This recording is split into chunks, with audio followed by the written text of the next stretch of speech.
Okay, so particularly tricky, situation today. Some of this is going to seem incredibly obvious, but I just had a very wow experience. Guys, every one of these graves that you walk by, every news story of a tragic death, they're all real people. This is, I know, so obvious. Real people, real lives, real families, real pain. And as I was at this cemetery here in Utah, looking for a particular grave that I've had a really hard time tracking down, ended up, as I was looking, a man in a truck pulled up, and he was bringing decorations for his grandson's grave. If you hear a lot of noise behind me, that's because there is a playground. There are lots of playgrounds close to cemeteries in Utah.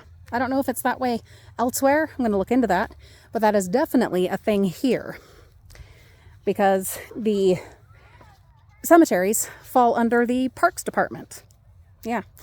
Anyway, so if you hear lots of fun and laughter and happiness, that's not,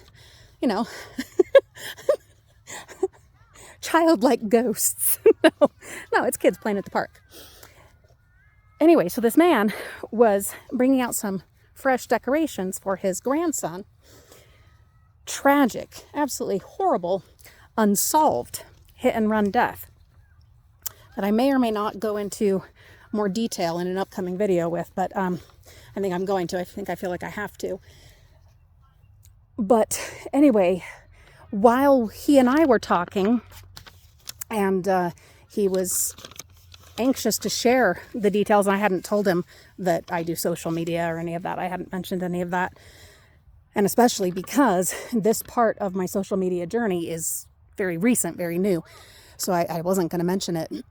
But he was anxious to tell his story and the story of his grandson, which was absolutely tragic, hit and run situation.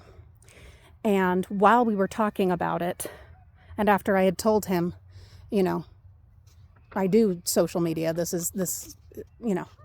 and asked for permission to share a little bit about it, which, like I said, I'm probably going to do. But anyway, the parents, so his son and daughter-in-law showed up. God, that was hard. But we had a lovely time. They brought a bunch of Halloween decorations because apparently this young man, he was a minor. So I don't know. I've just got to think some things through. Got to think some things through about how I want to approach this. Okay. This is all very new to me, but I feel like this is a situation, especially having met the parents in person, this is a situation that desperately needs to be resolved. Anyway, the parents came. This boy loved Halloween. It was his favorite holiday. Hey, I happen to love Halloween. It is my favorite holiday. He loved to decorate. I love to decorate. He was an artist. My daughter is an artist.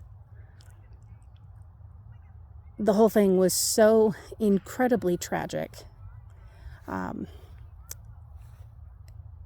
just, there's something about that when you actually meet the people affected, the people left behind, if you will, the ones that suffer the absolute most, and especially those that suffer and don't have resolution. Nothing will bring their son back or give him the life that was stolen from him and the life that was stolen from them, but to at least have resolution, to have justice, matters.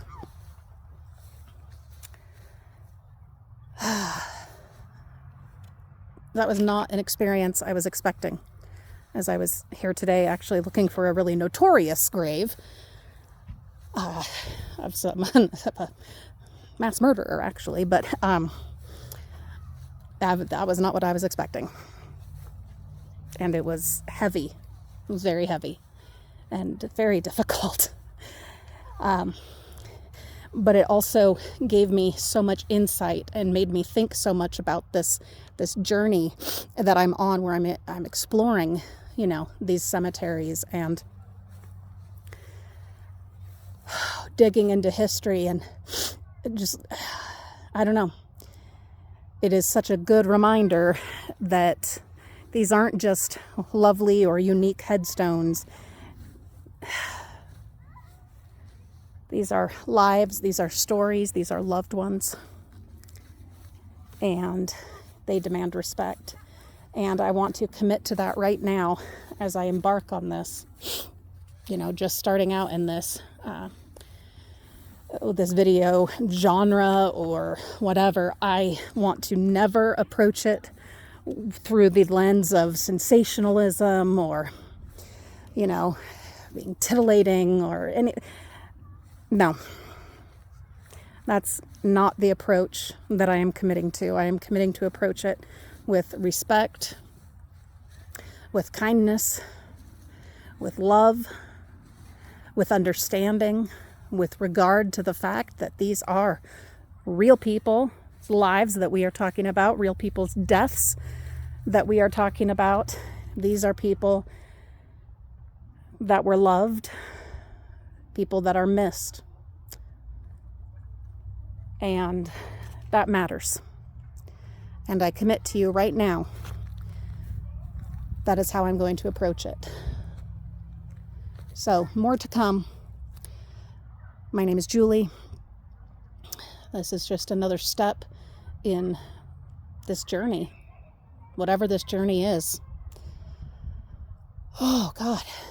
That was heavy. That's going to take me a while to process. I'm going to explore some of the information that they gave me regarding the death, some of the locations of where things have happened. This actually is a story that has already been covered somewhat extensively. I've only just started looking into what the coverage has been, but they had an article in the Daily Mail in the UK. There's been at least one big YouTuber, huge YouTuber, well, in my estimation, huge YouTuber that has covered it. There have been podcasts and other things. What can I offer? What can I bring to the table? I don't know. Maybe nothing. Maybe my stubborn, dogged determination. I don't know. But hell, gonna give it the old college try. And like his grandpa was saying, sometimes it's just down to keeping eyes on it, to making more people aware, to getting the word out there. And I can do that. I'm loud. I'm obnoxiously loud. That's got to be good for something. Thanks for watching. See you soon.